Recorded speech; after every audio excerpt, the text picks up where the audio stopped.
Probadores, ayúdame a llegar a los primeros 1000 suscriptores en mi canal Trovis Cuentos y Leyendas, donde estoy subiendo historias originales y cuentos que no te podrás perder. En la descripción y comentario fijado estoy dejándote el link.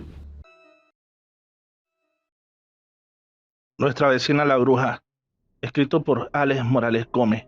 En la descripción, el link de su página de Facebook. Síguelo. Mi madre tuvo un encuentro verbal con una vecina porque ésta le arrancaba el jardín que daba en los linderos. Decía que eran de ella. Mi madre, muy apegada a su jardín, le reprochaba que su mano marchitaba sus plantas. Desde ese día quedó un rencor que no acabaría nunca.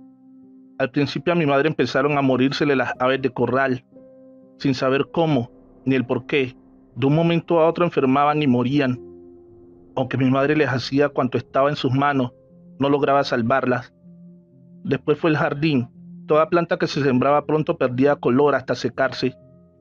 Mi madre decía que era cosa de la vecina, que era una bruja. Mi padre decía que no creyera en cosas de esas. En casa mi padre y mi madre empezaron con el tema de vender la casa. Se sentían aburridos. Ya no le encontraban gracia a aquel lugar por el que tanto lucharon por conseguir. Sus discusiones eran frecuentes y la mayoría de veces por cualquier tontería. Mi hermana y yo solo éramos niños y nada podíamos opinar. Se vivía un ambiente tenso en nuestra familia. Una mañana que mi padre hacía una brecha para desagüe de agua lluvia, encontró en los alares de la casa una bolsa enterrada. En ella había una tierra entre gris y negra. Mi padre llamó a mi madre y le dijo que viera lo que había encontrado. Sin pensarlo dos veces, fueron donde la abuela a preguntarle qué podía ser aquello. La abuela, sin dudarlo, les dijo que era tierra de cementerio y estaba allí con el fin de hacerlos aburrir. Debían llevarla al mismo cementerio y regarla en ese campo santo. El domingo todos fuimos al pueblo para asistir a misa. Al terminar subimos al cementerio y regamos la tierra. Después de ese día volvió la paz a casa. Mi madre y mi padre se veían más cariñosos, tanto entre ellos como con nosotros. Mi padre muy pronto se fue a trabajar a otra ciudad y mi madre quedó sola en casa con nosotros. En las noches empezó a sentirse un aleteo como el de un ave demasiado grande. Se posaba en el techo y chillaba como un ave. En otros momentos se reía con una risa macabra. Por su sonido era una mujer. Una noche que mi hermana y yo andábamos fuera, vimos 3 bolas de fuego unidas y chillando como una ave herida. Nosotros al verla le mostramos a mi madre. Ella nos dijo que era una bruja. Nos encerramos, pero en la noche entró por el patio de ropas. Llegó a la puerta y no sabemos cómo la traspasó. Escuchamos cómo llamaba a nuestro perro por su nombre. Este no ladró a sabiendas que era un animal bastante agresivo. Mi madre, asustada, sacó un machete, lo hizo sonar en el piso y le dijo: sé quién eres, y la llamó por su nombre, el de mi vecina precisamente. No uso nombres porque esta historia es real, y al día de hoy, 2020, la mayoría de las personas implicadas aún viven. Después de sentirse descubierta, la sentimos salir de la casa y volar. El aleteo se sentía fuerte, se sintió una risa bastante tenebrosa.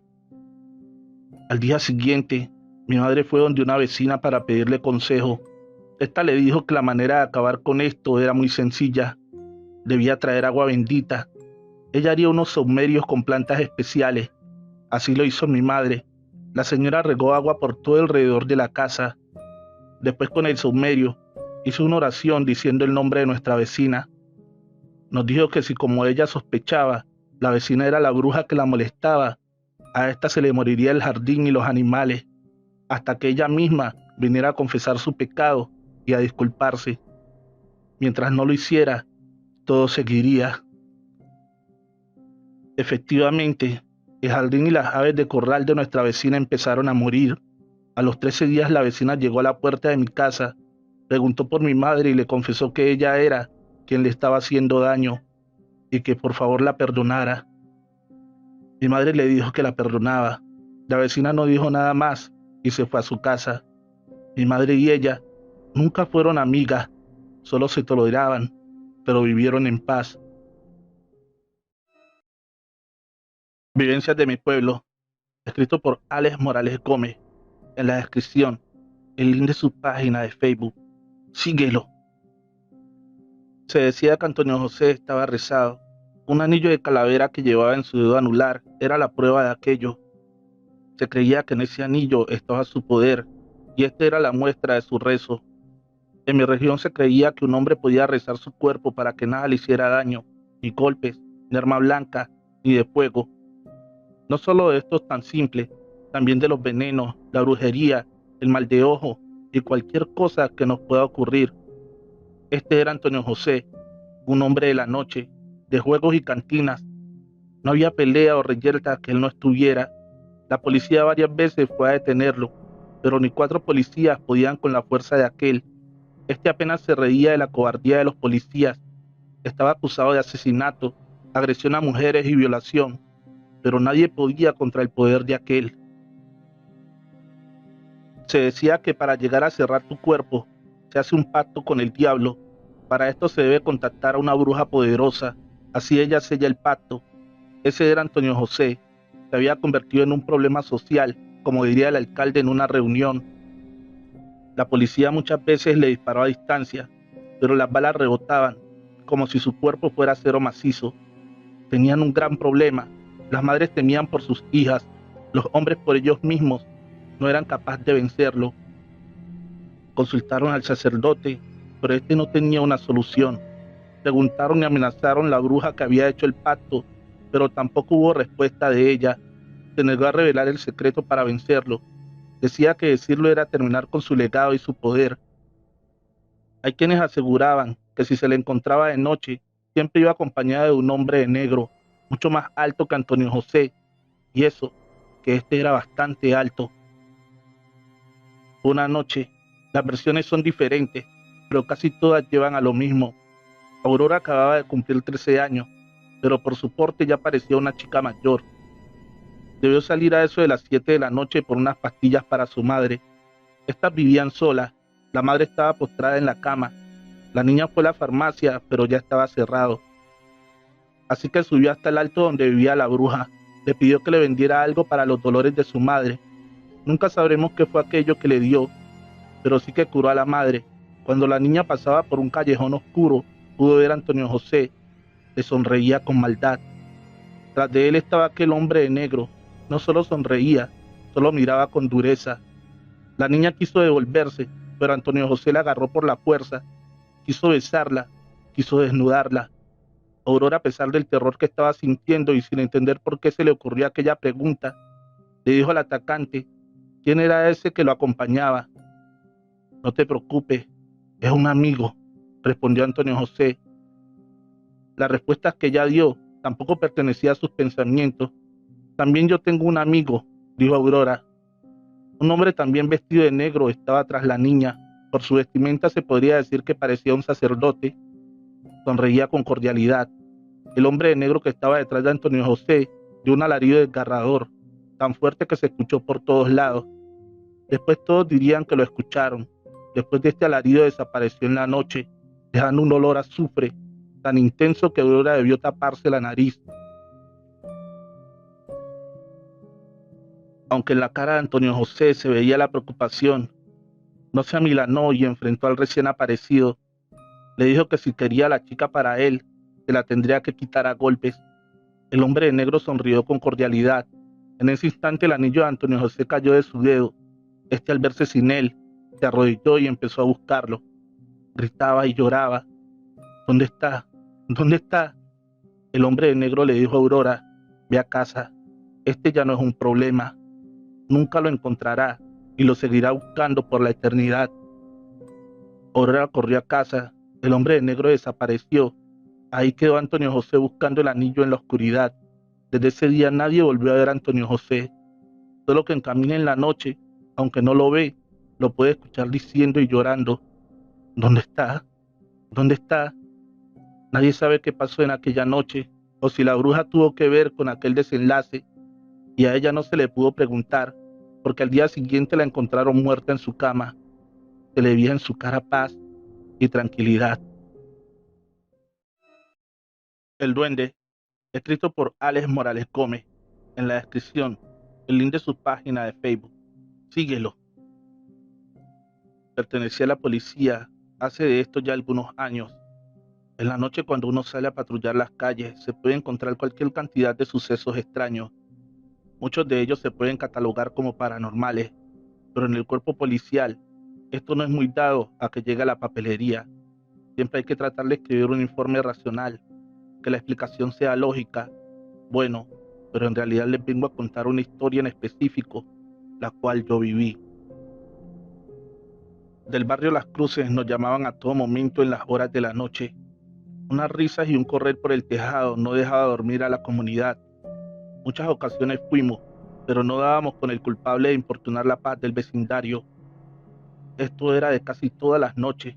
Ya el sargento nos había dado sendas reprimendas por no poder encontrar a un perturbador por ruido. ¿Cómo íbamos a poder dar con un delincuente cuando llegara el momento?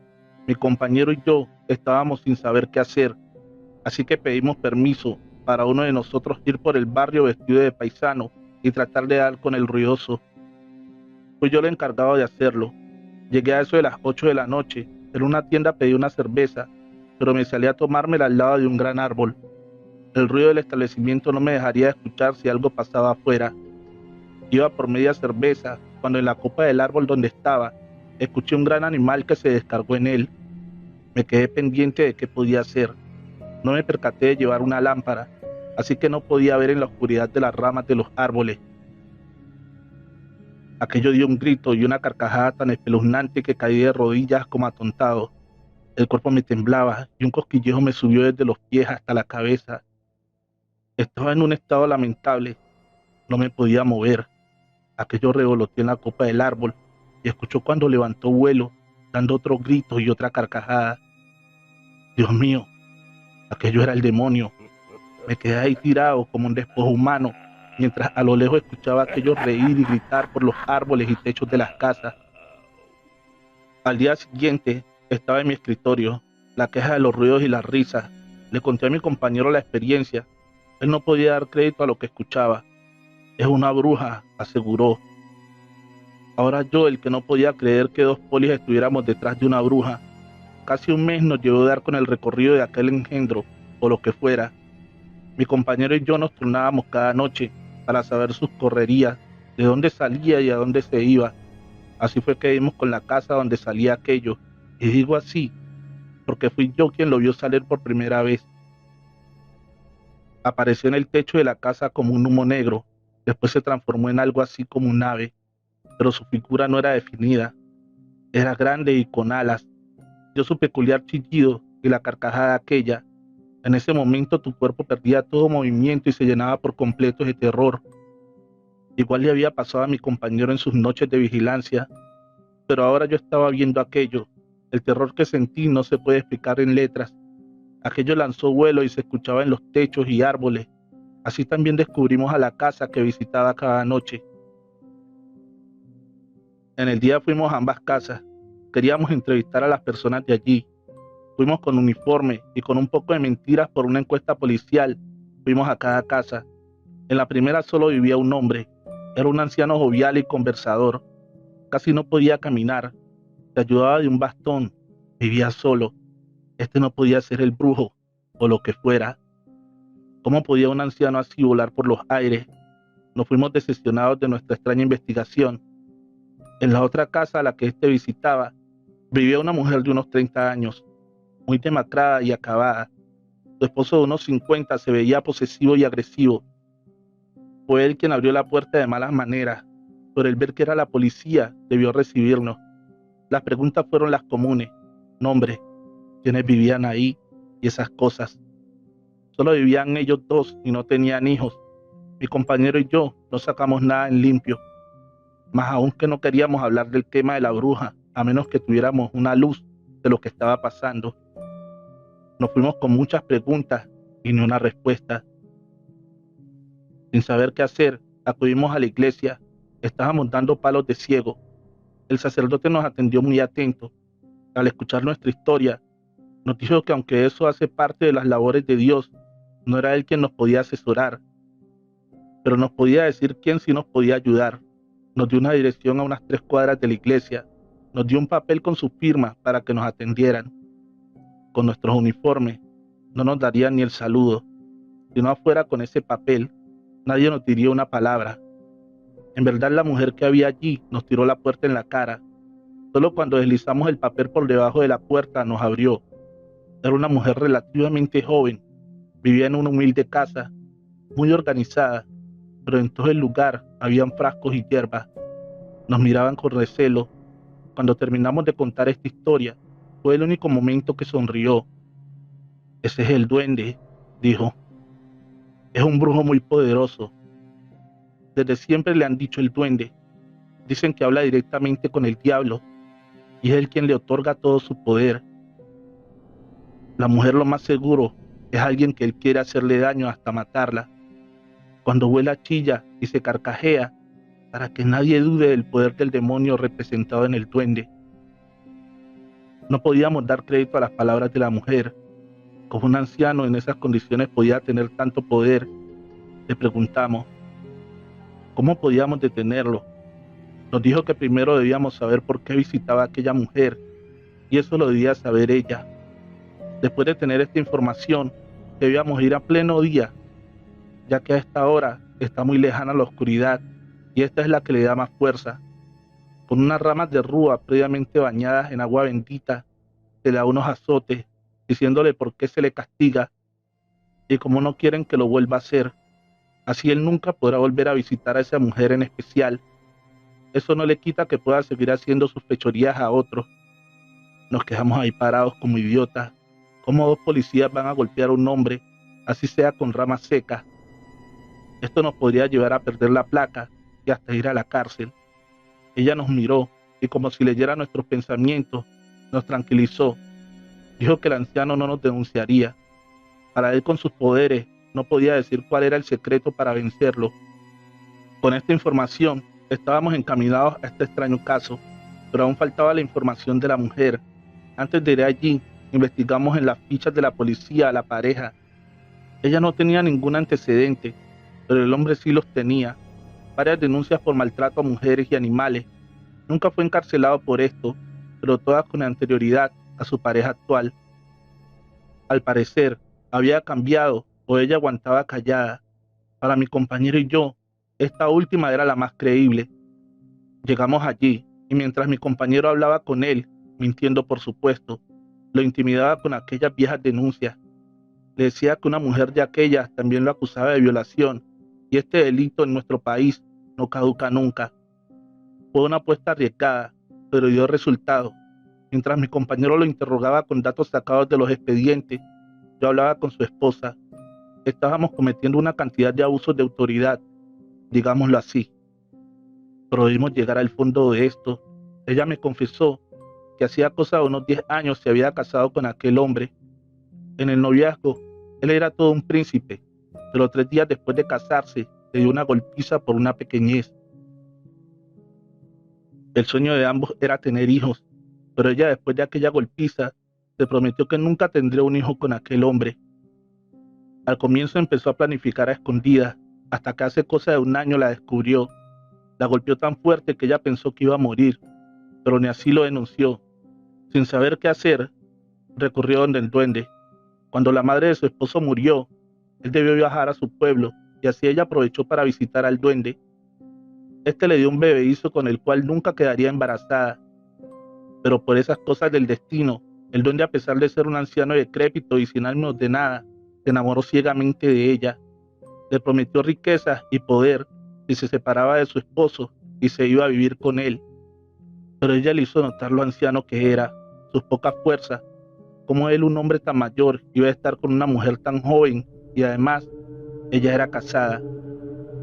Esto le impediría estar con él. El duende se rió a carcajadas y le dijo que ella no se iría a vivir con él como estaba, sino con el poder que le daba el demonio. Pero la mujer lo despreció y lo dejó solo en su casa. A partir de esta noche, siempre después de la medianoche, aquello la visitaba y la poseía como mujer.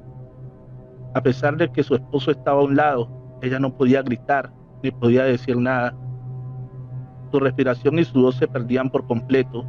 No solo era la posesión, era el maltrato físico. Nunca pudo dormir bien. después de aquella noche. Su mayor martirio era que no podía contarle nada a su esposo, porque contarle sería decirle a lo que había acudido donde el duende, así que solo aguantaba con paciencia. Al día siguiente, a pleno mediodía, visitamos al brujo, más conocido como el duende. Cuando llegamos allí y vio que sacamos las ramas, se quedó mirándonos fijamente. Él entendía lo que estaba pasando.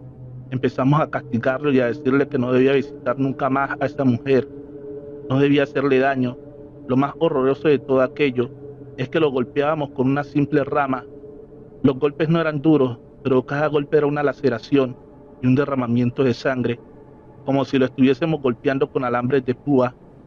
Él no se quejaba, no decía nada, solo lloraba, pero sus lágrimas no eran de dolor, sus lágrimas parecían de humillación, la humillación de saberse descubierto, ver su poder vulnerado por una simple rama y unos simples policías. Días después murió el duende, y no por nuestro castigo, más bien por un paro respiratorio. Todos acudieron a su entierro, incluidos mi compañero y yo, pero sucesos extraños ocurrieron aquel día. No pudieron entrarlo a la iglesia, el ataúd pesaba toneladas. Mi compañero y yo, que estuvimos allí, intentamos ayudar a entrarlo, pero en verdad no éramos capaces de moverlo. El sacerdote debió hacer la misa fuera de la iglesia. Cuando tiró agua bendita en el féretro, un rugido estremecedor hizo correr a muchos de los presentes. Después de esto, el ataúd volvió a ser liviano, tan liviano como el cuerpo que llevaba adentro, del duende que, aunque fue muy famoso, murió como muere cualquier ser humano. El dato que voy a dar aquí, mi compañero y yo pensamos en no escribirlo, puesto que no nos orgullece decirlo, pero para que la historia no quede inconclusa, lo teníamos que narrar. La mujer siguió viviendo con su esposo, pero unos días después de la muerte del duende, recibió una golpiza tan fuerte que fue a dar al hospital. Yo personalmente fui allí y le tomé su denuncia. Arrestamos a su esposo, pero sabíamos que esto no daría mucho tiempo de cárcel y pronto saldría de allí, y ella tendría más problemas. Así que hicimos lo mismo que con el duende, pero esta vez sí golpes de verdad, golpes que hacían daño y quebraban costillas. Como les dije anteriormente, no me siento orgulloso de esto, pero de esta manera hicimos que aquel hombre respetara a su esposa y nunca más le volviera a alzarle una mano. Vivieron felices, nunca se supo. Y hubiese una agresión más, pero nunca tuvieron un hijo, porque el duende hacía bien su trabajo. Nunca pises el círculo. Había escuchado siempre de las personas que tenían el don de comunicarse con los muertos. Incluso mi mamá era una de las fieles creyentes de esa clase de cosas. Para mí siempre fueron cosas sin sentido. Gente que lucraba con la fe de las personas por ganarse unos pesos. Me burlaba cada vez que mi mamá tocaba ese tema, o cada vez que mi madrina iba a visitarnos y nos contaba un sinfín de experiencias que ella había tenido con sus clientes. Porque según ella, tenía el don de hablar con los difuntos. Hasta hace 4 meses mi vida cambió por completo. Mi madre trabajaba en el aeropuerto haciendo la limpieza y lamentablemente ella se contagió de COVID, o eso es lo que dijeron los médicos, ya que después de que ella sufriera un desmayo en su trabajo, jamás pude volver a verla, ni mucho menos hablar con ella. Las autoridades me pusieron en cuarentena a pesar de haber salido negativa después de hacerme los estudios. Me encontraba muy mal, sola y sin un peso. Mis vecinos no me hacían la vida más fácil, ya que me culpaban de llevar el virus a la colonia. Me aventaban piedras, huevos, incluso orines. Estaba al borde de la locura. Si no fuera por mi madrina, que a pesar de las constantes burlas que yo le hacía, nunca me abandonó.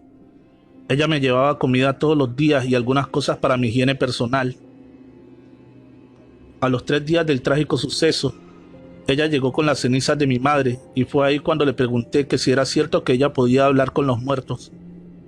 Ella solo me miraba sin decir palabra alguna, pero yo la seguía presionando en que me diera una respuesta, hasta que terminó por aceptarlo. Ella comenzó a contarme que desde niña los podía ver. Sus padres la llevaron con varios psicólogos y psiquiatras, ya que ellos creían que era un desorden psicológico. Pero en todas las pruebas salía bien. Fue del modo en que poco a poco fueron aceptando su don. Con el paso del tiempo la gente se dio cuenta y comenzaron a acudir con ella. E incluso así fue como se conocieron mi mamá y ella. Mi madre le pidió la ayudara para tener contacto con su hermano que habían asesinado. Y desde ese día se hicieron muy amigas y después comadres. Yo escuchaba fascinada lo que me decía, pues todo eso ahora me llenaba de consuelo. Cuando terminó de contarme su historia, le pregunté con voz temblorosa que si ella podía ver a mi mamá. Mi madrina comenzó a llorar y me dijo en un tono cortante: ¿por qué crees que estoy aquí? Tu madre me manda todos los días. Ella está muy preocupada por ti. Tienes que ser fuerte y salir adelante para que ella pueda irse y descansar en paz. Yo no tengo fuerza para seguir, le dije entre lágrimas. Si mi mamá no está aquí, yo ya no quiero vivir. Ella tomó las cenizas de mi madre y las puso entre mis manos y me dijo lo siguiente: aquí te traje un par de cirios. Préndelos durante la noche y no olvides ponerle un vaso grande de agua, ya que mi comadre tiene mucha sed. Diciendo eso se levantó de inmediato y justo cuando iba a abrir la puerta, le grité: madrina, quiero hablar con ella. Ella volteó palidecida y me dijo: temía que me lo pidieras. ¿Pero por qué? Es lo que tú haces, ¿no? Ayudar a la gente a comunicarse con sus muertos. Ayúdame, por favor. Pero ella solo agachó la mirada y salió a toda prisa. Lloré durante el resto de la noche y me preguntaba el porqué de la negativa de mi madrina.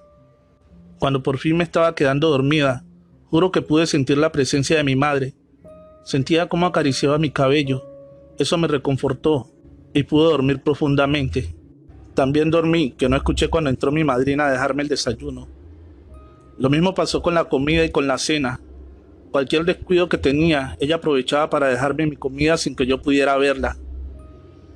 Así pasó una semana hasta que un día me armé de valor y decidí ir a buscarla, no sin antes disfrazarme lo mejor posible por temor a mis vecinos. Cuando toqué a su puerta, mi madrina casi se desmaya al verme.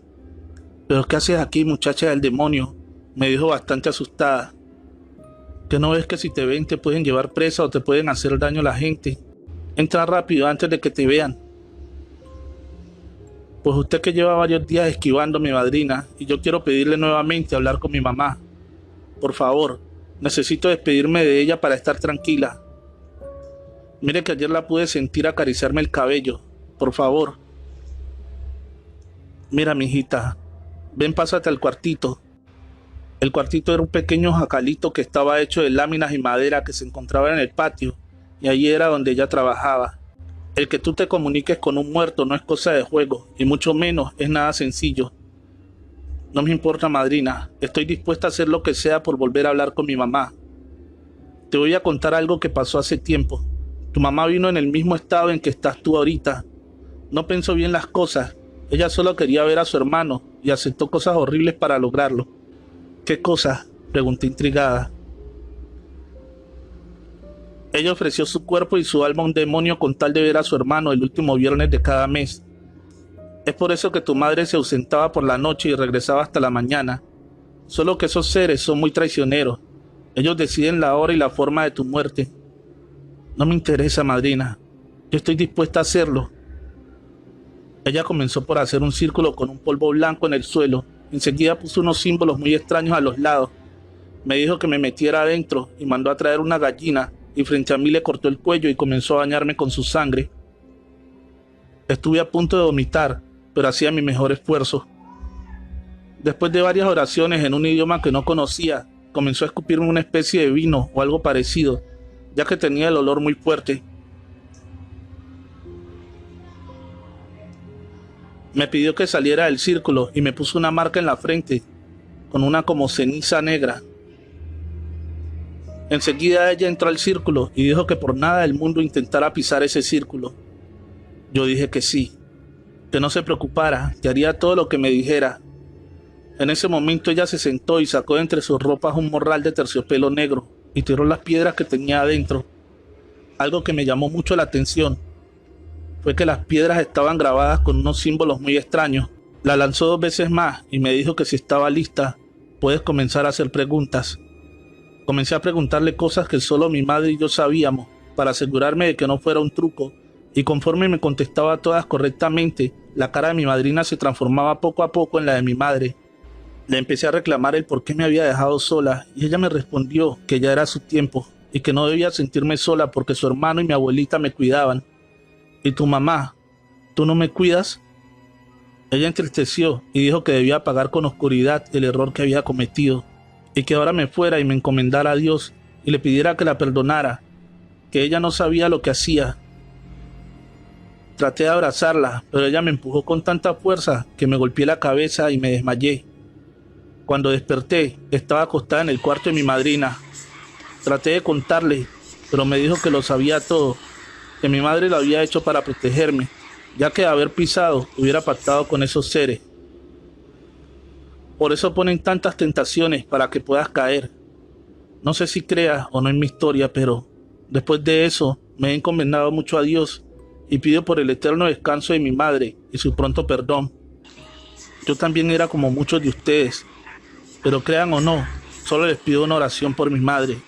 No les cuesta mucho, pero a ella le ayudaría bastante. La casa. Estaba por divorciarme del padre de mi hija, Jimena. El proceso estaba siendo demasiado doloroso porque aún lo amaba, pero no podía perdonarle que me hubiera engañado con mi mejor amiga. Juro que de no haberlo visto, pensaría que era mentira. Él trató de chantajearme al decir que si no paraba lo del divorcio, tendría que marcharme de la casa en lo que se resolvían los problemas legalmente. Le hablé a mi hermana para contarle lo sucedido. Estaba furiosa. Dijo que no tenía de qué preocuparme, que Mateo, su esposo, recién había comprado una casa en el campo y que precisamente se mudarían esta semana. Traté de negarme, pues estaban recién casados y necesitaban su privacidad. Lo que menos necesitaban ahora era una cuarentona despechada y una niña hiperactiva. Pero insistía en que la casa era bastante amplia y que me haría bien alejarme un poco de la civilización. Así que ese mismo día alisté mis maletas y al día siguiente emprendimos el viaje. Ambos nos recibieron de maravilla, incluso se tomaron un par de molestias para que nos sintiéramos como en casa. Estábamos preparando la cena cuando escuchamos a Jimena gritar. Mateo subió a toda prisa para ver cómo estaba y la encontró en un rincón de la habitación llorando. La tomó en sus brazos y la llevó a la cocina. ¿Pero qué fue lo que pasó, cariño?, le pregunté preocupada. Ese hombre, mami, me apretó mi bracito y dijo que nos fuéramos de su casa. Pero aquí solo estamos tu mami, tu tío Mateo y yo, dijo Elena, queriéndola consolar. No miento, dijo Jimena molesta. Diles, mami, que las mentiras solo las cuentan los niños que se portan mal. Bueno, interrumpió Mateo para bajar la intensidad de las cosas. Dile a este señor que ahora es casa de nosotros 4 y no tenemos por qué irnos. Así que dejemos ese tema a un lado y vamos a cenar, que muero de hambre. Después de cenar, Jimena se quedó dormida sobre mis brazos, mientras los adultos bebíamos una copa de vino. Les comentaba que era muy probable que la niña no estuviera tomando muy bien lo del divorcio, y eso lo podía entender. Aunque mi esposo nunca fue tan cercano a ella, estaba segura que le echaba de menos, y ese era un grito de atención. Realmente nunca había sido tan fantasiosa. Les pedí un permiso para subir a acostar a Jimena, y Mateo amablemente me dijo que él me ayudaría, que le diera a la niña. Al dársela, Elena gritó. ¿Pero qué demonios? Supuse que se había molestado por el ofrecimiento de Mateo, así que intenté disculparme cuando ella me interrumpió. ¿Ya viste el brazo de la niña?, decía mientras se acercaba a mi hija y a Mateo, y levantaba la manga de su blusita. Nos quedamos horrorizados al ver que Jimena tenía marcada una huella de una mano bastante grande. La niña no mentía, dijo Mateo bastante sorprendido. Lo que no podíamos descifrar es si estaba quemada o amoratada. Estaba de un color bastante peculiar, entre un rojizo intenso, y tenía varios pedazos púrpura. La quise despertar para saber qué era realmente lo que había pasado, pero Elena me lo impidió. Dijo que era mejor que la dejáramos descansar. Esa noche la llevé a dormir conmigo. Tenía temor de que algo peor le pasara. Tenía temor de que algo peor le pudiera pasar. Me quedé profundamente dormida debido al tan ajetreado día que habíamos tenido. Cuando me despertó el ruido de varias personas corriendo. Se escuchaba tan claro y tan fuerte debido a que el piso era de madera. Estaba muy asustada. Creí que se había metido alguien, así que tomé a Jimena y la puse debajo de la cama. Cuando tocaron estrepitosamente en simultáneo varias de las puertas, tomé a toda prisa la lámpara del buró. Estaba dispuesta a golpear a cualquiera que se atreviera a querer entrar. «¿Están bien?», escuché decir a mi hermana al otro lado de la puerta. Fue entonces que abrí y le dije qué era lo que estaba pasando. «No lo sé, hermana. Mateo está revisando que todo esté bien». No quise sacar a Jimena hasta estar segura que no corría peligro. Cuando entra Mateo a la habitación y dice: «Esto es muy extraño. Todas las puertas y ventanas están cerradas. Incluso está la alarma puesta». Todos nos quedamos mirando sin saber qué hacer o qué pensar. No había vecinos cerca los cuales quisieran asustarnos, así que después de un rato volvimos a dormir. A la mañana siguiente, durante el desayuno, seguíamos sin explicarnos qué había pasado realmente, cuando Jimena nos interrumpe diciendo: «Mamá, yo sé lo que pasó anoche». «¿Y qué fue lo que pasó, cariño?», le dije mientras la sentaba sobre mis piernas. «Son policías que vienen por el hombre que no nos quiere aquí». Elena se echó a reír y eso provocó que mi hija se fuera a su habitación sin terminar de desayunar. «Basta, Elena», le dije molesta. «Lo siento, hermana, pero es que tu hija tiene mucha imaginación y eso es culpa de tu esposo que se pone a ver esas series de narcos y no sé qué. Tantas cosas más, eso debió afectar a la niña». «Bueno, ya es suficiente», le dijo Mateo. «Es solo una niña y no lo está pasando nada bien». Molesta, Elena se levantó y comenzó a juntar los platos cuando de repente salió volando en dirección a ella el florero que minutos antes habíamos quitado y puesto en la barra para desayunar. Mateo metió la mano para evitar que el florero golpeara el rostro de Elena y esto le ocasionó una herida bastante grande. Comenzó a sangrar bastante, así que empezamos a lavar su herida para revisar si no había quedado algún vidrio enterrado. Cuando baja Jimena y dice: «Mami, ¿qué pasa?». «Tu tío Mateo ha tenido un accidente, pero ya estamos curándolo». «Mami, al señor no le agrada a mi tía Elena». «Ah, no, ¿y por qué no le agrada, Jimena?», contestó Elena. «Porque dice que eres muy parecida a la zorra que lo entregó a la policía». Mateo se echó a reír enseguida y a mí se me caía la cara de vergüenza al escuchar decir semejantes barbaridades a mi hija. Obligué a Jimena a pedirle una disculpa a mi hermana y ella entre sollozos decía querer mucho a Elena, que el hombre malo era quien decía esas cosas feas. La mandé a su habitación y le dije que pensara muy bien en las palabras que había dicho.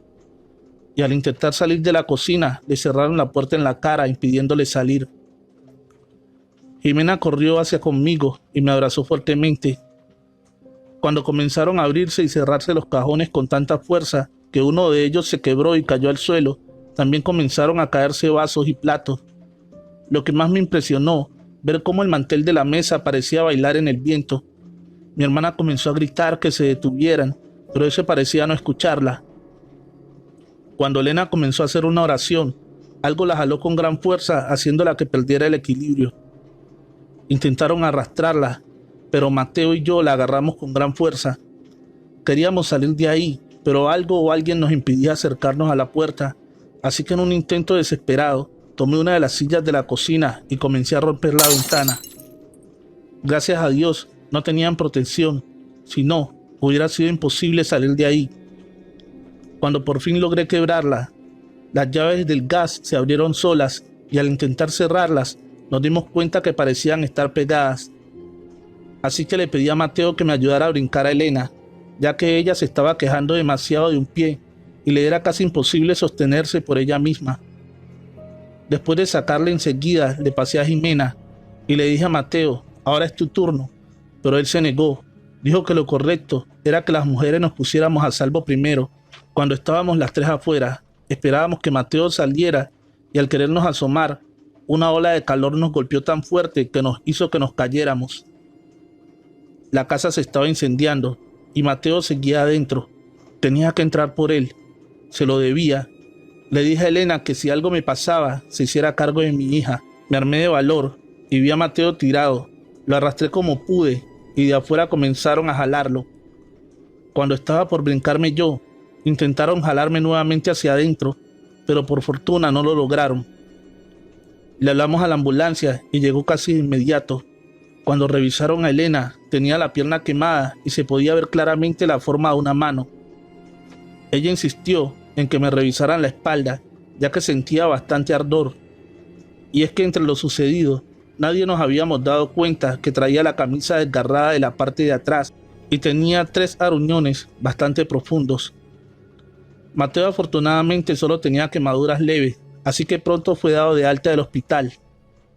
Al salir, decidieron ir a buscar al tipo que les había vendido la propiedad y prácticamente lo obligaron a decir qué era lo que pasaba ahí. Él les contó que esa casa había pertenecido a un narcotraficante bastante sanguinario. Según cuentan, la propia esposa fue quien lo entregó a las autoridades. Él dormía mientras entró un comando armado y comenzaron a golpear las puertas para pedirle su rendición.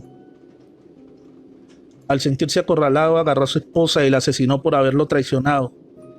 Él gritaba que vivo no se lo llevarían y lamentablemente fue abatido a manos de la justicia. Yo compré esta casa a muy buen precio en una subasta del gobierno, pero comenzaron a pasar cosas muy extrañas por las noches. Mi esposa comenzó a ver y escuchar a un hombre. Los niños decían que había un hombre que los molestaba, y yo solo trataba de convencerlos que era solo su imaginación. Traté de traer a una persona que le hiciera una limpia a la casa, pero según la medium, decía que este hombre seguía aferrado a esta casa. Tratamos de contactarlo para ver lo que mantenía en este mundo, pero siempre que tratábamos de hacer contacto con él se tornaba violento, a tal grado que varias veces salimos lastimados. Tratamos más de 2 meses en tratar de desterrarlo, pero fue imposible, debido a la forma tan violenta en que murió. Con el paso del tiempo nos dimos cuenta que en la subasta no se nos contó la historia completa de la casa, pues olvidaron decirnos que habían encontrado restos humanos ahí, y según decían, este hombre cuidaba de esos restos como penitencia de sus atroces actos. Un día misteriosamente la casa comenzó a arder sin motivo aparente. Ahí me di cuenta que tendría que deshacerme de ella, así que después de mandarla a reparar, decidí vendértela a ti. Hasta la fecha Mateo decidió dejarla en el olvido, ya que no permitiría que alguien más pasara por lo que nos tocó vivir a nosotros. Mi novio Fabián, escrito por Anaís Veloz. Historias macabras para no dormir. No sé cómo comenzarte a contar lo que me sucedió, pero espero que en lugar de juzgarme, alguien de tus lectores pueda darme realmente un consejo que me ayude a terminar con esta situación que estoy viviendo. Mi novio Fabián murió hace 2 meses en un accidente de moto. Debo confesar que fue una relación bastante tormentosa, pues realmente nunca pudimos llevarnos bien. Y créeme que no lo culpo solo a él, pero soporté infinidad de cosas por lo que yo creía que era amor. Recuerdo que el día del accidente habíamos tenido una fuerte discusión, debido a que nuevamente lo había descubierto siéndome infiel. Le dije que se marchara y que nunca se lo perdonaría. Él se subió a su moto y se fue a toda prisa. Ni siquiera se tomó el tiempo de darme una explicación. Lloré todo el resto de la tarde hasta quedarme dormida. Cuando escuché a mi madre entrar a la casa, gritándole a mi hermana: Nadia, Nadia, tu hermana ha tenido un accidente. Salí de inmediato al escuchar aquello, y al verme, mi madre corrió a abrazarme. Mi hermana Nadia y yo la miramos con extrañeza. ¿Pero qué te pasa, mamá?, preguntó mi hermana asustada. Ay, hija, me acaba de hablar la mamá de Fabián, que le avisaron que había tenido un accidente y que Flor iba con él. Te juro que sin pensarlo me salí del trabajo y venía por ti, ya que no me atrevía a ir sola al hospital. Tranquila, mamá, yo estoy bien, le dije tratando de calmarla. Pero si no eres tú la que iba con Fabián, ¿entonces quién era?, me preguntó mi madre algo confusa. No sé, debió ser una de tantas con las que me engaña. Ojalá se mueran por traidores, respondí molesta. Cállate, Flor, No digas eso ni de broma. Mira que las palabras tienen poder. Y por muy enojada que estés, no debes desearle la muerte a nadie. Ay, mamá, ¿y lo que yo he sufrido por su culpa qué? Allá él. Él lo pagará con Dios. Tú no eres nadie para juzgar a esos muchachos. Así que ponte unos tenis, que iremos a ver cómo está ese muchacho. Estás loca si piensas que voy a ir a ver a ese cabrón. Todavía me engaña y se accidenta con la amante. Y tú quieres que le vaya a hacer las curaciones. Por Dios, Flor, ten un poco de empatía. No vaya a ser que les haya pasado algo grave y te arrepientas toda la vida. Ojalá le hubiera hecho caso a mi madre, pues ese día no hubo poder alguno que me sacara de la casa para ir a verlo. Mi madre, muy molesta, se fue con mi hermana al hospital y a las pocas horas me marcó, pues desafortunadamente Fabián y la chica habían muerto. En ese momento juro que no sabía qué pensar. La noticia me había caído como balde de agua helada, pues tuve la oportunidad de despedirme y no lo hice. Al llegar, mi mamá y mi hermana me dijeron que Fabián estuvo preguntando por mí antes de que le diera el infarto. Yo solo las miraba sin poder decir palabra alguna, y mi madre, al verme en ese estado, me dio una pastilla para dormir. Toda esa noche estuve soñando con Fabián. Recuerdo que desperté cerca de las 3 de la mañana con una sed terrible, y cuando regresaba nuevamente a mi habitación, vi a Fabián sentado en mi cama. En ese momento comencé a gritar y a llorar, así que de inmediato llegó mi mamá y mi hermana a ver qué era lo que estaba pasando. Les dije que Fabián estaba en mi habitación, pero ellas no me creyeron. Dijeron que solo era mi remordimiento por no haberlo despedido, pero yo estaba segura de lo que había visto. A la mañana siguiente, mi madre nos pidió que nos alistáramos porque iríamos al velorio de Fabián un rato, y así lo hicimos. Al llegar, todo el mundo comenzó a darme el pésame. La mamá de Fabián me condujo hacia el ataúd para verlo, y justo cuando me acerqué a la sala de velación, se inundó con el perfume de Fabián. «¿Pero qué demonios?», dijo su papá. «¿De dónde viene ese olor? Espero que no sea una broma de mal gusto», gritó molesto. A lo que uno de sus hermanos respondió: «El olor sale de aquí, papá», señalando el ataúd. Mi madre, asustada, se disculpó y dijo que nos marcháramos, pero justo antes de salir nos aventaron un enorme regalo de flores que nos impidió el paso. «Tal vez Fabián quiere que se quede un poco más», nos dijo la mamá de Fabián, bastante afligida. Mi madre asintió con la cabeza y regresamos a sentarnos. Nadie nos dijo que iría por un café porque la estaba venciendo el sueño, y es que entre el susto y los nervios habíamos perdido la noción del tiempo. Pasada ya la medianoche, nos sentíamos hambrientas y bastante agotadas. Le dije que yo la acompañaría por el café, pero ella se negó argumentando que eso podría hacer enojar a Fabián. Aún había varias personas en la sala de velación, pues al igual que nosotras estaban bastante desconcertados y temerosos de marcharse. Cuando regresaba Nadia con los cafés, soltó un grito tan aterrador que hizo que todos volteáramos a verla. «¿Qué te pasa, Nadia?», gritó mi mamá molesta. «Fabián, mamá», dijo señalando hacia un rincón de la sala. Todos miramos hacia donde señalaba Nadia y efectivamente lo pudimos ver por breves segundos. En ese momento salimos corriendo de la sala y el papá de Fabián cerró de inmediato las puertas. Se podía escuchar cómo aventaban cosas ahí dentro, pero nadie se atrevía a entrar. Hasta que uno de los guardias de los funerales, al escuchar aquel escándalo, se acercó a ver lo que estaba pasando. Después de contarle lo sucedido, ese se armó de valor y abrió las puertas para sorpresa de todos. El lugar estaba hecho un desastre. Las sillas, las coronas y los arreglos florales estaban tirados por toda la sala. No quisimos saber más y nos marchamos del lugar, pero al llegar a casa tampoco pudimos descansar, pues mi madre, Nadia y yo podíamos escuchar los llantos y pasos de un hombre. Hasta la fecha toda esta situación no ha parado, pues aún teniendo visita no dejan de escucharse aquellos lamentos. Por las noches hemos visto a Fabián deambular por la casa.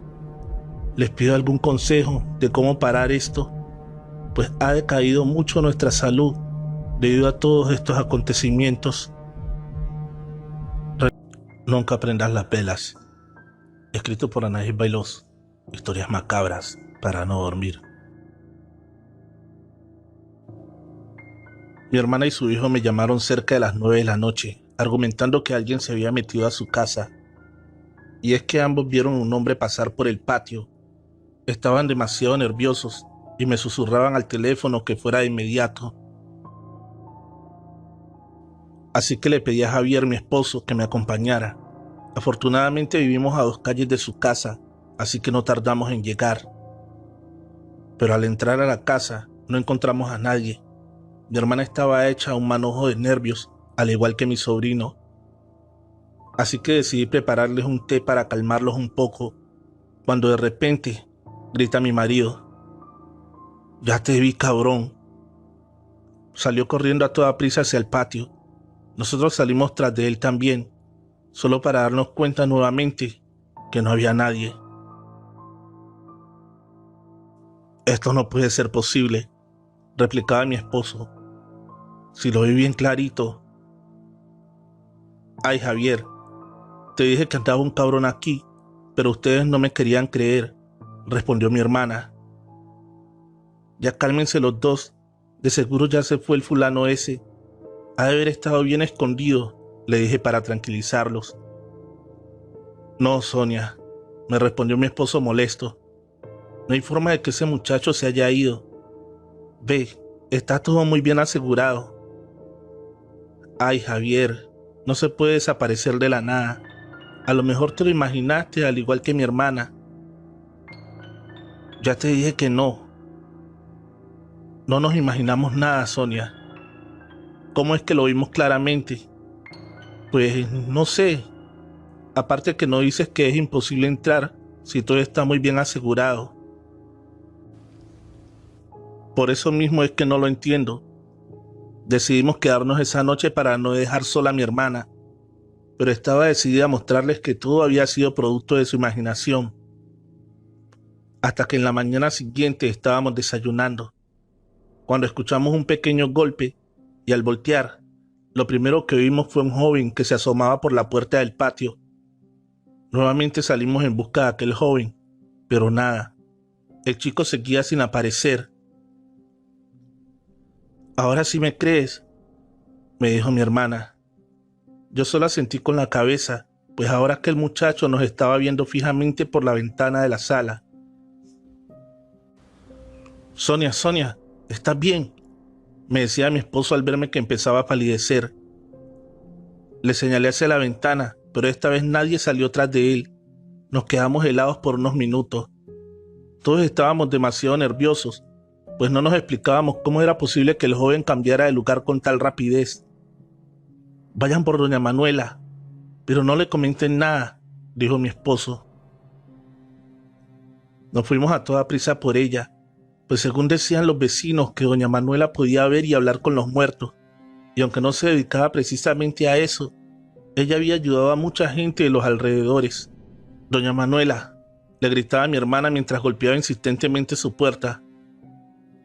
«Pero qué escándalo, muchacha», contestó algo molesta. «Nos manda Javier, mi esposo, señora. Trae un dolor terrible en el estómago y me pidió que viniera por usted, para que lo revisara, según dice traer tremendo empacho». «Muchachas tan mentirosas», respondió doña Manuela. «Ese Javiercito no tiene ningún empacho. De lo que hay que curar a mi muchacho es del susto. Así que vamos pues, muchachas». No le respondimos nada, pues Javier quería saber qué tan buena era y no queríamos darle pista alguna de lo que estaba sucediendo. Al llegar a casa, mi esposo nos recibió con un café y casi de inmediato doña Manuela comenzó a decir: «Ya te vi, condenado chamaco». Nos quedamos en shock al escucharla, pues nadie le había dicho que se trataba de un joven. «¿Pasa algo, doña Manuela?», le preguntó mi esposo fingiendo no saber de lo que hablaba. «Pues me trajeron para ver qué quería este joven, ¿qué no?», repuso la señora. «Sí», le contestó mi hermana temerosa. «Acércate, muchacho», le decía doña Manuela a la nada. ¿Qué pasa? ¿Quién es? ¿Qué es lo que quiere?, le preguntaba nerviosa. Simón, ¿eres tú?, preguntó doña Manuela bastante sorprendida. Un teléfono, rápido, por favor. En ese momento Javier sacó su celular y se lo dio. Marca este número, hijito, que yo no le entiendo a estos aparatos. Después de marcar, esta preguntó por Martina, la señora que vendía comida por la avenida principal. Martina, ¿dónde está Simón? Ay, Manuela, se nos fue. Martina, presta mucha atención a lo que te voy a decir. Aquí tengo a Simón enfrente. Estas gentes acudieron conmigo porque había un ser que los molestaba, pero al llegar me di cuenta de que es Simón. ¿Cómo me vas a decir eso, Manuela? ¿Cómo? ¿Hay más?, interrumpió doña Manuela. ¿Cuántos más son, Simón? ¿Pero qué es lo que recuerdas? ¿Estás seguro de eso? Nadie entendíamos qué pasaba, solo veíamos a la señora hablarle y gritarle a la nada. Martina, Simón dice que busca a sus amigos que salieron de una fiesta pasada a la medianoche. Después escuchó un golpe muy fuerte y cuando despertó, estaba aquí en la colonia. También murieron los otros jóvenes, Martina. Con Simón fueron 3, Manuela. Pero dime qué es todo esto. Tu nieto, Martina, que no se ha dado cuenta que ha muerto. Al decir aquello, salieron volando las tazas de café y comenzaron a abrirse y a cerrarse las puertas fuertemente. Cálmate, muchacho. Tienes que ser fuerte y buscar la luz. Tú, al igual que tus amigos, ya no pertenecen aquí. Por Dios, Manuela, dime lo que está pasando. Martina, investígame dónde tienen velando a los otros muchachos. En un rato más, voy para allá. Al colgar nos explicó que el muchacho no tenía idea de que estaba muerto, y al enterarse de esto, entró en la etapa de negación. Por eso había comenzado a aventar cosas en señal de desaprobación. ¿Y qué podemos hacer, doña Manuela?, preguntó mi esposo. Llevarlo, hijito, llevarlo a que vea a sus amigos, para luego llevarlo a donde lo están velando a él, y así de una vez por todas se dé cuenta que ya no está vivo. Oiga, doña Manuela, ¿y por qué vino aquí con nosotros si no lo conocemos?, repuso mi hermana. Ay, muchacha, has de haber tenido alguna vela prendida. Sí, le prendo una todos los días a San Juditas, doña Manuela. Ya ves, eso fue lo que pasó entonces. Al pasar su alma por aquí y ver la luz aquí, se quedó. Por eso nunca debes prender velas durante la noche, ya que las almas que andan en pena buscan la luz para poder trascender. Sonó el celular de Javier y era doña Martina, que le daba las direcciones e indicaciones de cómo llegar a cada velorio. Después de colgar, doña Manuela gritó de nuevo. Es hora, muchacho, de que te desengañes. Llegamos al primer velorio y nosotros por respeto nos quedamos afuera. Solo entró doña Manuela y lo que decía ser el espíritu de Simón. De ahí salimos de inmediato porque, según doña Manuela, Simón había golpeado la tapa del féretro tan fuerte que estuvo a punto de caer. Por tal motivo decidimos evitar ir al segundo funeral del amigo del joven, yéndonos directamente al funeral de Simón. Antes de entrar, le pedimos que desalojaran la sala, pero sus padres se negaron rotundamente. Así que sin más se dirigió doña Manuela al féretro, y ahí empezó lo más aterrador que he visto en mi vida. Pues se escuchó un horrible grito como de dolor. Todos los asistentes salieron corriendo de la sala de velación cuando los innumerables arreglos florales comenzaron a salir volando en diferentes direcciones. Las sillas comenzaron a temblar en simultáneo. Todo aquello parecía sacado de una película de terror. «Basta», gritó doña Manuela. «Tienes que tranquilizarte y aceptar que ya no estás aquí». Todo se logró mantener tranquilo por un momento. Así decidimos ir afuera a tomar un poco de aire, cuando nuevamente nos hizo entrar un golpe ensordecedor, y esta vez quedamos atónitos ante tal escena, pues el féretro de Simón se encontraba en el suelo y el cristal del mismo totalmente rasguñado. Doña Manuela decidió que nos marcháramos, pues esa alma de aquel joven atormentado No estaba dispuesto a marcharse por el momento. Por eso les digo, no olviden apagar sus veladoras por las noches. No vaya a ser que corran con la misma suerte que yo y un alma en pena quede aferrada a su casa. Abuela, escrito por Anaís Veloz, historias macabras para no dormir. Mi nombre es Yolanda y te escribo porque hace unos días mi abuela falleció debido a la diabetes. Ella duró hospitalizada 2 meses después de que le amputaran la pierna debido a su enfermedad. Yo siempre me negué a ir, debido a que jamás fue buena ni conmigo, ni con mis hermanos, mucho menos con mi madre. A causa de ella fue que se separaron mis padres y nunca nos permitió tener contacto alguno con él. Varias veces fuimos a buscarlo y ella nos cerraba la puerta en la cara, gritándonos bastardos. Varias gente que conocía a la familia de mi papá nos contaba cómo humillaba a mi mamá en la calle. Mis hermanos aceptaron verla, pero yo no. Inclusive tuve problemas con mi madre por negarme a ir. Ella me decía que estaba sufriendo mucho, que a lo mejor ella necesitaba mi perdón para poder irse. Pero no podía simplemente, era una extraña para mí. Después de casi 6 meses de agonía murió. Y al avisarme no pude evitar sentir pena por su muerte, pero no al grado de llorar. Así que por órdenes de mi madre, le compré una veladora y me puse a hacer oración por su eterno descanso. Pues como en vida había sido muy mala, decía mi mamá que teníamos que orar para que Diosito la perdonara. Mis hermanos se alistaron para el funeral, que sería a las 7 de la noche. Mi madre los llevaría y por obvias razones los esperaría afuera. Así que al marcharse tomé mi rosario y encendí la veladora. Y justo cuando empecé a rezar, pude escuchar claramente el llanto de una mujer.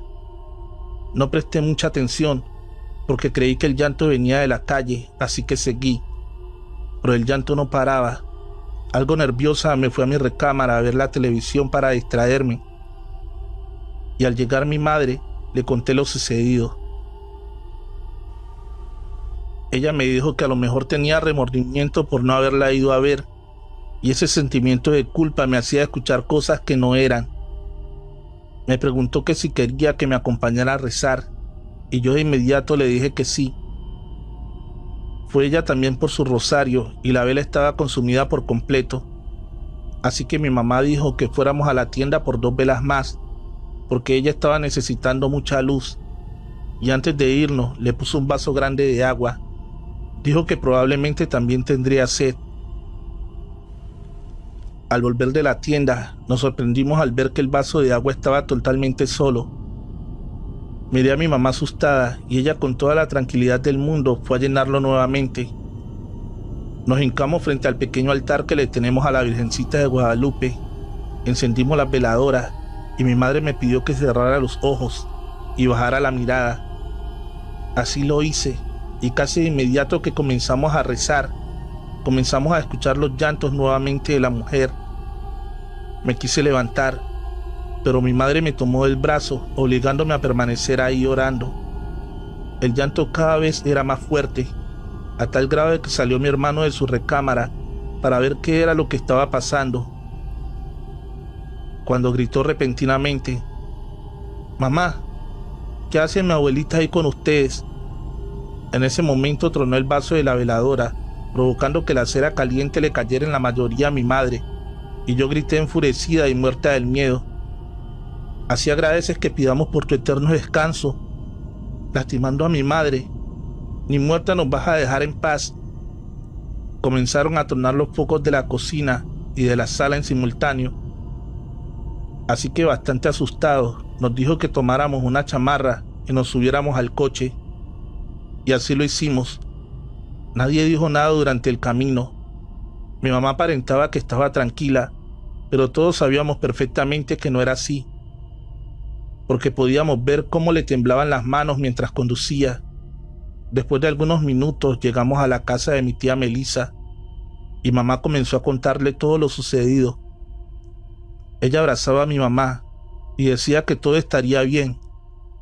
Le preguntó a mis hermanos que cómo lo habían tratado en el funeral, y ellos dijeron que bien, solo que no les habían permitido acercarse a la caja, pero en un descuido cuando fueron por un café, la vimos, dijo uno de mis hermanos. Estaba horrible, tía. Cállate, José. ¿Cómo puedes hablar así de tu abuelita?, le dijo mi mamá molesta. Pues si no miento, mamá, cuando nos acercamos a verla, tenía de fuera la lengua morada y parecía como si estuviera asustada. Aparte olía muy feo. Chamacos mentirosos. ¿Cómo la iban a ver así? Esa gente no los dejó. Los han de haber tenido bien vigilados, dijo mi tía en tono de burla. ¿Y quién nos iba a vigilar si las únicas personas que estaban ahí se fueron por un café? ¿Y tu papá no estaba ahí?, preguntó mi mamá sorprendida. No, solo mi tía Lorena y su esposo. Bueno, niños, váyanse a dormir que necesito platicar algunas cosas con su hermana y su tía. Mi tía y mi mamá estaban bastante preocupadas por lo que estaba pasando. Dijo mi tía que ya haría oración para que descansara mi abuela, pero mi madre le dijo que era mejor esperar a que fuera de día, así que nos fuimos a dormir y nos despertó el tremendo ruido en la cocina. Estaban los platos quebrados, las puertas de la cocina abiertas y un olor bastante fuerte a drenaje. Comenzamos a limpiar todo cuando nuevamente se escuchó el llanto de la mujer. Es mi abuela, tía. ¿Por qué no nos deja en paz? Tranquila, Yolanda. No sabemos qué sea. No creo que tu abuelita sea capaz de hacer todo esto. Mira, vamos a hacer algo. Van a ponerse a rezar tu mamá y tú, y yo las voy a grabar, a ver si se ve algo. Solo así nos daremos cuenta de qué es lo que está pasando en realidad. Ambas aceptamos. Le prendimos unas velas aromatizadas que tenía mi tía y mi mamá. Puso nuevamente el vaso con agua. Y pasó lo mismo que las veces anteriores. El llanto no paraba y el agua se consumía de una manera normal. Al terminar revisamos el video y quedamos en shock al ver una especie de silueta al lado mío, y en una parte del video eso voltea hacia donde estaba grabando mi tía y se pudo ver claramente el rostro de mi abuela. Otra cosa que nos llamó mucho la atención fue escuchar que decía ayúdeme y perdón una y otra vez. Fue entonces que me dijo mi tía que tenía que ir a verla antes de que la enterraran para decirle que la perdonaría, para que nos pudiera dejar tranquilas. Y esta vez no me negué, así que muy temprano en la mañana me arreglé y me llevó mi mamá al velatorio. Afortunadamente, al preguntar dónde era que estaba mi abuela, me indicaron la sala y me dijeron que estaba sola. Así que me dirigí hacia la sala y cuando quise entrar, estaba un enorme perro sobre el ataúd de mi abuela, rasguñando el vidrio. Traté de espantarlo, pero este comenzó a ladrarme y a gruñirme tan fuerte que casi de inmediato llegaron los de seguridad por el escándalo. Ellos se quedaron helados al ver a aquel animal que poco le importaba que hubiera gente. Él seguía sin parar. Estábamos tratando de quitarlo cuando llegó mi tía, culpándome a mí de haber llevado a ese animal. Yo no le contestaba nada, solo quería que ese animal se fuera ya. Supongo que mi madre se asustó al ver llegar a la policía, que justo cuando mi madre entró a la sala a buscarme, pudo ver cómo el perro quebró el vidrio y comenzaba a jalar una de las manos hasta arrancarla y salir con ella en el hocico sin que nadie pudiéramos evitarlo. De no haberlo visto mi madre, los de seguridad, mi tía y los policías pensarían que estaba loca. En ese momento mi madre me sacó de ahí y nos fuimos a casa. Ya no asistimos al entierro, pero nos enteramos por terceras personas que mi tía demandó a la funeraria por lo ocurrido con mi abuela. Pero nunca procedió, ya que ellos mostraron los videos de seguridad y en ninguno aparece que el perro entrara o saliera del lugar. Hasta la fecha, los llantos no cesan. Incluso tampoco hemos tenido noticias de mi padre. Jamás apareció ni vivo ni muerto. Dicen que el anillo que llevaba mi abuela en el dedo de la mano que se llevó el perro era un pacto que tenía con el diablo. Otros dicen que mi abuela se llevó a mi padre porque era el que más amaba. Solo Dios sabe qué pasó en realidad. ¿Y hasta cuándo ella nos va a dejar en paz? Solo pido algún consejo para que por fin pueda descansar en paz. Trovadores, gracias al inmenso apoyo que le han brindado a este canal, es que hemos podido seguir creciendo. Recuerden que una de las mejores formas de apoyar el canal es dejando su pulgar arriba. Agradecería que dejaras un comentario en el que dijeras qué tal te ha parecido esta historia. El extraño caso de Iris, escrito por Anaís Veloz, historias macabras para no dormir. Me gustaría contarte mi experiencia, porque aún no puedo creer lo que viví hace unos meses. Y es que yo jamás he sido creyente de las cosas paranormales, y estoy bastante confundida con el tema. Hace aproximadamente 5 meses, decidí ir con mi novio Jorge a unas cabañas a las afueras de mi ciudad. Estábamos de aniversario y creímos que lo mejor era estar en contacto con la naturaleza. Al llegar ahí, fue lo más normal. Nos dieron la llave de la que sería nuestra cabaña, por fin el fin de semana, y después de instalarnos, decidimos dar una caminata por los alrededores. Tenía muchísimas actividades, bastante geniales, así que opté por dar un paseo a caballo. Nos dirigíamos al establo, cuando vi una mujer parada a la orilla del lago. Eso provocó que cambiara rápidamente de parecer. Le dije a Jorge que olvidara los caballos y mejor fuera a informarse acerca de la pesca. Él, algo extrañado, aceptó, y mientras iba a la administración yo me acerqué a aquella mujer. Al llegar pude sentir una inmensa tristeza y al mirarla a la cara supe que no me equivocaba. «Hola», le dije tratando de hacerle plática. «Es hermoso el lago, ¿no crees?». Ella volteó bastante sorprendida y solo se limitó a decirme: «¿Cómo es que puedes verme?». «Pues, ¿por qué no podría?», le respondí, haciéndome un poco la graciosa. «Hace varios tiempos que nadie me ve», decía bastante afligida. «Me llamo Vanessa», le decía tratando de pasar rápidamente ese momento tan incómodo.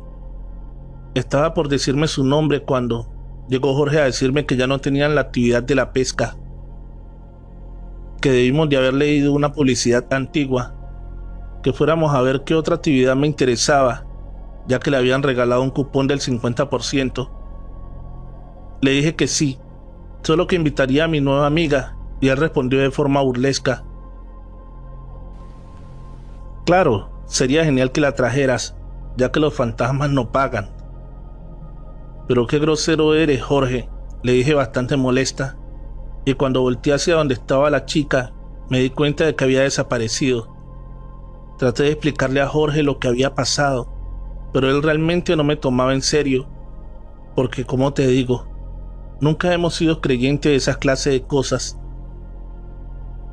Quise creer que muy probablemente ella se había marchado mientras platicaba con Jorge, así que no le tomé mucha importancia y le dije a mi novio que nos fuéramos a descansar un poco a la cabaña. Te juro que no entiendo en qué momento se acabó mi energía. Me quedé profundamente dormida, casi de inmediato, y cuando desperté pasaba de la medianoche. Había dormido cerca de 7 horas y aún me encontraba con bastante sueño. Me levanté muy despacio porque no quería despertar a Jorge, que dormía plácidamente. Busqué algo de comer y decidí ir a recepción a comprar un refresco de la máquina que tenían ahí. Pero cuando salí de la cabaña, nuevamente vi a la chica. «¡Hey! ¡Espera!», le grité. Pero ella no se detuvo. Todo lo contrario, aceleró el paso y se dirigía hacia el lago. Apreté el paso y me fui tras de ella, pero era demasiado rápida, así que no le pude dar alcance. Así que cuando por fin me acercaba al lago, la pude ver bailando y con varias botellas de cerveza en la mano y tiradas a su alrededor. «¿Pero qué demonios?», pensé. ¿En qué momento pudo tomarse todo eso? ¿Y de dónde es que se escucha esa música?, pensaba. Me quedé viéndola algo retirada de donde estaba aquella joven, cuando comienza a meterse en el lago poco a poco. Pasaron un par de minutos, y al ver que no salía comencé a gritar pidiendo ayuda, pero al ver que nadie acudía a mi llamado, Decidí correr hacia el lago y sin pensarlo me eché un clavado al agua para tratar de auxiliarla, pero no la encontraba por ningún lado. Estaba hecho un manojo de nervios. Lloraba y gritaba que se ahogaba, que me ayudaran por favor, cuando uno de los trabajadores se avienta al lago a tratar de sacarme. Pero yo trataba de explicarle que no era yo quien necesitaba ayuda, sino la chica que estaba bebiendo. Después de forcejear por algunos minutos, ambos salimos del agua y ya un poco más calmada le expliqué que una chica que había conocido por la tarde estaba tomando cerveza y se había metido al lago, pero que ya no la había visto salir. Él me dijo que eso era imposible, porque nosotros y el personal éramos los únicos que nos encontrábamos en las cabañas en ese momento. Eso no puede ser posible, le dije furiosa. ¿Y quién se ha tomado todas esas latas de cerveza? ¿Pero cuáles latas, señorita?, me respondió extrañado, y al mirar hacia el suelo no había nada. No podía ser posible que lo hubiera imaginado, porque todo el lugar estaba perfectamente alumbrado. Me pidió que fuéramos a recepción para tomarme un té y un tranquilizante, y al llegar la señorita de recepción, algo alarmada, me preguntó qué era lo que había pasado. Después de contarle lo sucedido, esta palideció casi de inmediato y me contó lo siguiente. Hace un año éramos el mejor lugar para vacacionar. Siempre teníamos un lleno total. Incluso teníamos lista de espera. Todo era perfecto hasta que un día llegó una pareja de recién casados. Recuerdo bien que la joven había llegado aún con un vestido de novia. Realmente lucía hermosa. Le dimos nuestra mejor cabaña, cuando a medianoche comienzan a llamarnos los huéspedes de las otras cabañas a quejarse de que escuchaban fuertes discusiones y que la música no los dejaba dormir. Estábamos tan atareados tratando de dejar todo listo para el día siguiente que hicimos caso omiso a las quejas. Cuando cerca de las 3 de la mañana entra a la recepción un chico gritando y llorando, pidiendo ayuda porque no encontraba a su esposa por ningún lugar. En ese momento todo el personal discretamente comenzamos a buscarla. No fue hasta las 6 de la mañana que uno de los trabajadores la encontró flotando en el lago. Tuvimos que llamar a la policía y varias gente se dio cuenta de lo sucedido. Eso ocasionó que las visitas bajaran un 50%, pero lo peor vino después, ya que mucha gente decía ver a una joven junto al lago y varios hombres se ahogaron tratando de rescatarla. Según decían sus acompañantes, es por eso que quitamos cualquier actividad que tuviera que ver con el lago. Pero no entiendo por qué tú estás viva. No supe qué responderle y llena de miedo me fui de inmediato a mi cabaña. Afortunadamente Jorge aún dormía y evité contarle lo sucedido para evitar que se burlara. En la mañana fingí sentirme bastante mal, así que le pedí que buscara una actividad para que se divirtiera un poco. Él se negó al principio, pero después de un rato por fin logré convencerlo. Al marcharse, decidí ir al lago nuevamente. Necesitaba respuestas, y si todo lo que me contaron y lo que vi era verdad, la vería de nuevo muy pronto. Me fui caminando hacia el lago, cuando la vi parada exactamente donde había pasado toda la noche anterior. Llena de miedo me acerqué a ella, pero esta rápidamente se aventó al agua. Me regresé a la cabaña y empecé a empacar mis cosas. Cuando regresó Jorge, le pedí que nos fuéramos de inmediato porque tenía un fuerte dolor de estómago. Este accedió de inmediato, ya que decía que estaba actuando demasiado extraño, y cuando íbamos de regreso a casa, justo cuando pasamos por una curva, mi teléfono comenzó a sonar en repetidas ocasiones, y en la pantalla aparecía el nombre de un hombre. Algo extrañada dejé de perder la llamada, pero este volvía y volvía a sonar. Jorge, molesto, me pidió que contestara porque él creía que yo le estaba ocultando algún romance. Se detuvo en un descanso a orilla de la carretera y contestó mi teléfono, pero nadie respondía, solo una respiración bastante agitada se podía escuchar. Me pedía explicaciones, pero ni siquiera yo sabía qué era lo que pasaba. Así que tomó su teléfono y marcó el número, pero lo mandaba de inmediato a buzón. Pero mi teléfono no paraba de sonar, así que optamos por apagarlo. Y justo cuando íbamos a agarrar carretera, mi teléfono comenzó a sonar nuevamente. ¿Pero cómo es posible?, decía Jorge atemorizado. Te dije que yo no tenía nada que ver. En un momento de desesperación, Jorge lanzó por la ventana mi teléfono celular y dijo que al llegar a casa, me compraría uno nuevo, que era muy probable que el que tenía ya no servía, dijo tratando de usar la lógica. Al llegar a casa, dijo que iría a casa de sus padres y que por la noche iríamos a cenar, que descansara un poco. Y así lo hice. Tomé un largo baño de burbujas y traté de relajarme. A las 8 de la noche, Jorge me marcó que estaba fuera de mi casa esperándome. Y salí casi de inmediato y nos fuimos a cenar. Cuando terminamos, sacó de entre sus ropas el celular que llevaba meses queriendo. Y cuando me entrega el teléfono, comenzó a sonar. Esto ya no es normal, dijo Jorge asustado. No hay manera de que suene. O sea, está nuevo. Nadie tiene este número. Pero más nos llenó de terror al ver que decía el mismo nombre que aparecía en mi teléfono anterior. Así que Jorge anotó el número y el nombre y comenzamos a buscarlo en Facebook.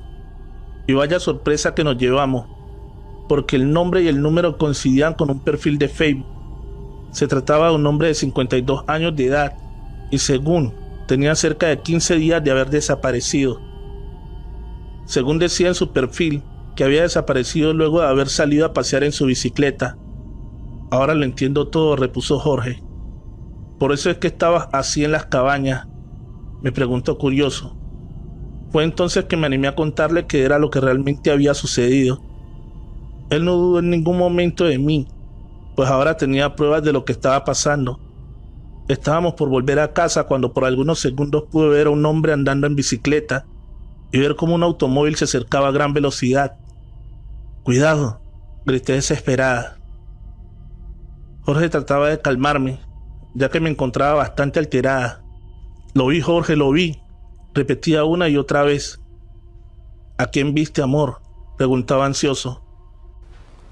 Al hombre que no deja de llamar. Creo que está muerto. Por Dios, Iris, ¿cómo te pones a decir esas cosas? Jorge, lo vi. Vi cómo un automóvil lo arrollaba. Quizás eso es lo que quería decirme. ¿No crees? Estás loca. Si eso fuera cierto, te culparían del accidente y te llevarían presa. Dime tú, ¿quién va a creerte semejante cosa, Iris? Jorge tenía razón. Era demasiado peligroso buscar a la familia o acudir a las autoridades. No entiendo por qué comenzó a pasar todo esto, si nadie de mi familia cuenta con un don similar. Tenía entendido que las personas nacían con esa clase de percepciones. Yo tengo 30 años y apenas comienzan a manifestarse. Y para mi mala suerte, es de diario. Les pido algún consejo de cómo parar todo esto, ya que duermo muy poco y tengo los nervios alterados. Espero encontrar a alguien con la misma condición que yo y me digan cómo sobrellevarlo. Y si creen que el hombre dejó de llamarme, se equivocan.